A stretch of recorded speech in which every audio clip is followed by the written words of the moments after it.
La empresa estadounidense Uber logró penetrar en las principales ciudades de todo el mundo gracias a una estrategia que pasaba por incumplir leyes, engañar y hacer lobby en las más altas esferas, según una filtración del Consorcio Internacional de Periodistas de Investigación. Los más de 124,000 documentos que componen los Uber Files dejan al descubierto las prácticas éticamente cuestionables de la compañía que dirigía entonces Travis Kalanick y que pasaban por cortejar a primeros ministros, a presidentes, a multimillonarios, oligarcas y magnates de los medios de comunicación. El tema tiene complejas aristas desde los ámbitos administrativos y comercial y las analizamos junto al jurista experto en derecho administrativo Rafael Dixon Morales. Rafael, gracias por acompañarnos. Muy buenas tardes. Muy buenas tardes, Roberto. Para mí siempre un placer estar con ustedes y compartir estos temas tan interesantes. Gracias, muy amable. Hablemos de los Uber Files. ¿De qué se trata? ¿Qué ha trascendido? ¿Qué pone en riesgo este destape de investigación periodística a la compañía? Mira, yo creo que pone en riesgo, en evidencia, algunas cosas que muchas veces se pasan por desapercibido. Y es que estamos viviendo en un mundo de mucha información donde cuando una persona no quiere que algo pase, mejor que no ni lo piense, como yo digo. Pero en segundo lugar, pone en evidencia las prácticas cuestionables desde el punto de vista ético y de valores que a veces personas físicas o jurídicas hacen para lograr un objetivo.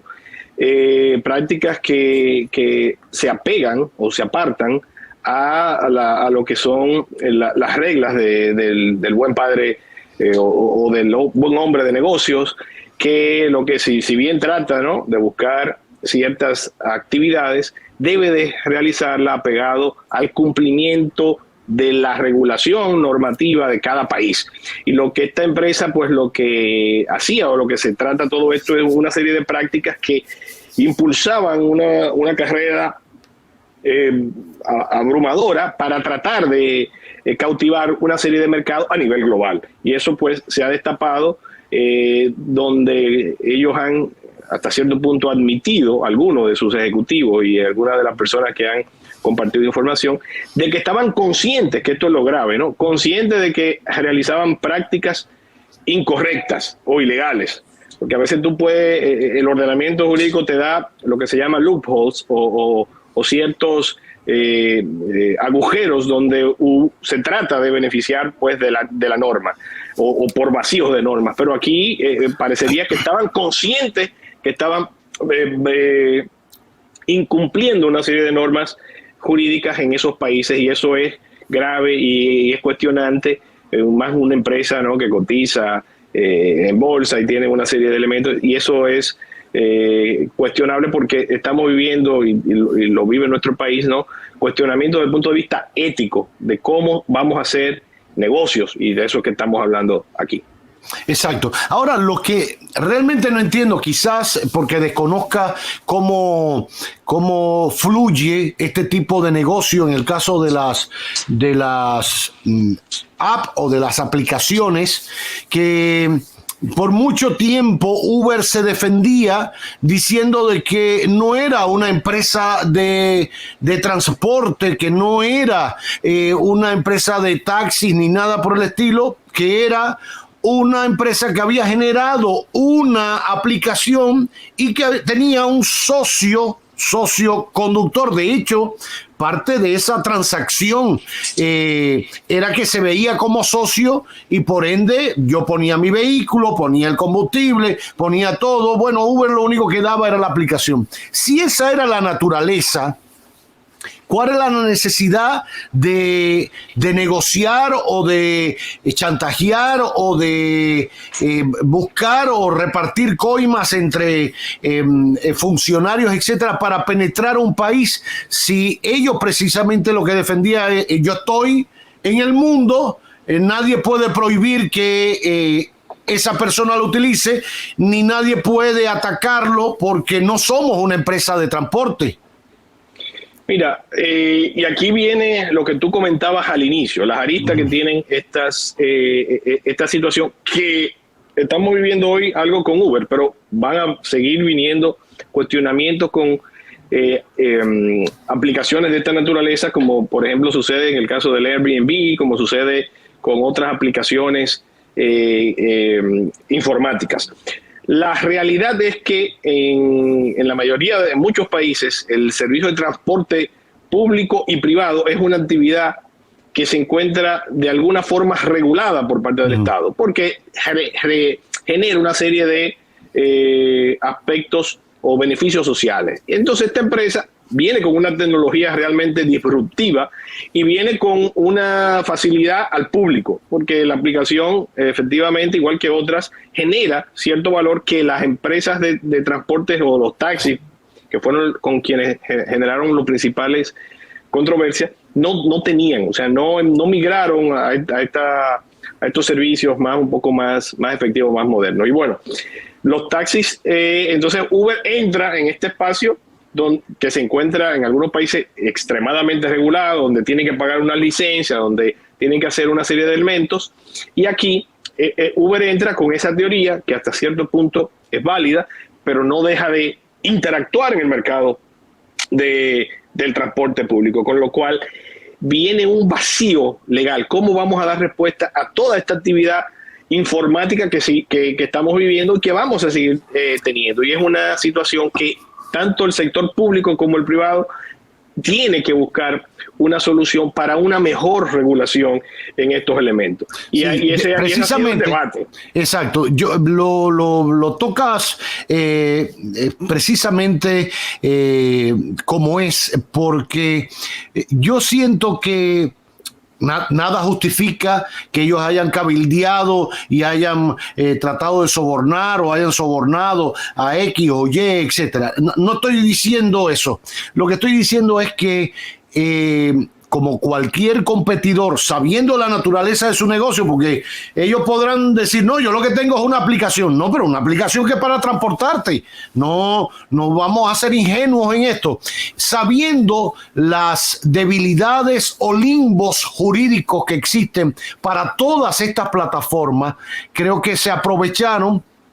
Y aun cuando después muchos países han legislado y le han puesto su cortapisa y le han exigido incluso pagar impuestos sobre beneficios, etcétera, etcétera, siento que aún hay espacio para cometer cualquier ilícito utilizando estas plataformas. Con esto lo que quiero decir es que el Estado, como bien tú decías, los estados todos, aun cuando han tomado decisiones, pero sobre todo en el plano recaudatorio, fiscal, con estas aplicaciones, porque han tratado de organizarlas para ver cómo juegan en la competencia del mercado y aprovechar y ganar un dinero. Pero creo que debe ir un poco más allá el papel de legislar para poder regular de manera amplia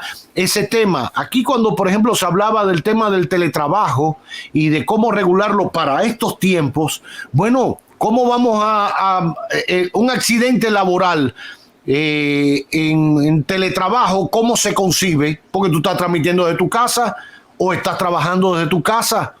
Y si se te vira una taza de café arriba, caliente, tú trabajando, es accidente de trabajo. Digo estos detalles para que vean que no es tan fácil, pero sí urge y es necesario, como siempre he reclamado también, por ejemplo, que las plataformas digitales o las redes sociales deben regularse, porque la libertad no está en el libertinaje, sino en hacer un uso debido de la libertad, que no puede ser coartar la del otro, ni afectar la del otro.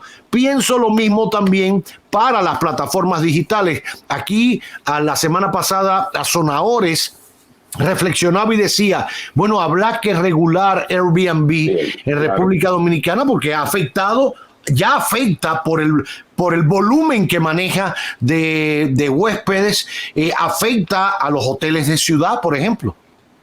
Totalmente, totalmente. Ese es un gran desafío que tiene el Estado, que tiene el Estado y la regulación con los sectores privados que intervienen en una actividad. Y tú has puesto un excelente ejemplo con el Airbnb y todo lo que tiene que ver con las plataformas tecnológicas. Aquí yo veo dos cuestiones fundamentales con el caso de Uber. Uno es, y lo voy a concretizar en el caso dominicano, es poder, a diferencia de otros países que tiene toda una normativa de lobby, aquí no tenemos lobby. No. Cursa una ley para aprobar el lobismo, porque existe con el hombre del maletín, pero el lobismo debe formalizarse. Totalmente. Y transparentarse, que claro. Todo el mundo aquí quiere hace lobby. Y tiene intereses y es normal. Y además es una manera, escúchame Rafael, es una manera también de desmistificar el tema del lobismo, porque el lobismo no quiere decir que voy a comprar tu voto o voy a sobornarte. No, el lobismo es yo hacer una labor de convencimiento, de ofrecerte elementos, detalles, en el caso de los legisladores que deban votar una ley, para ir buscando un consenso que pueda ir llevando a aprobar una ley que sea favorable para este sector, por supuesto pensando en el sentido común del beneficio de la nación. No es aprobar una ley para beneficiar a tres claro, en detrimento de la mayoría. Así es establecer esa regulación de cómo yo contacto a un oficial público con el objetivo de influenciar en una norma, en una política pública. Entonces, eso es fundamental para saber cuáles son los límites y transparentar todos esos elementos, que la ciudadanía sepa, porque en algún momento se va a enterar que se reunió con fulanito, con perencejo, y de ahí vienen todas las conjeturas que a veces no son sanas. Y el otro elemento en el ámbito que tenemos, que todavía no se ha explotado a nivel mundial tanto, pero llegará en algún momento, ya con Uber comienza, es cómo funcionan estas plataformas tecnológicas y todos los algoritmos que están detrás, algunos que están dirigidos para establecer algunas sañas o algunos bias concretos. En el caso de Uber no tan claro, pero fíjense que ya se comienza a ver que habían cuestiones o aplicativos internos que daban o no daban información por ejemplo, terceros. A terceros y a agencias policiales.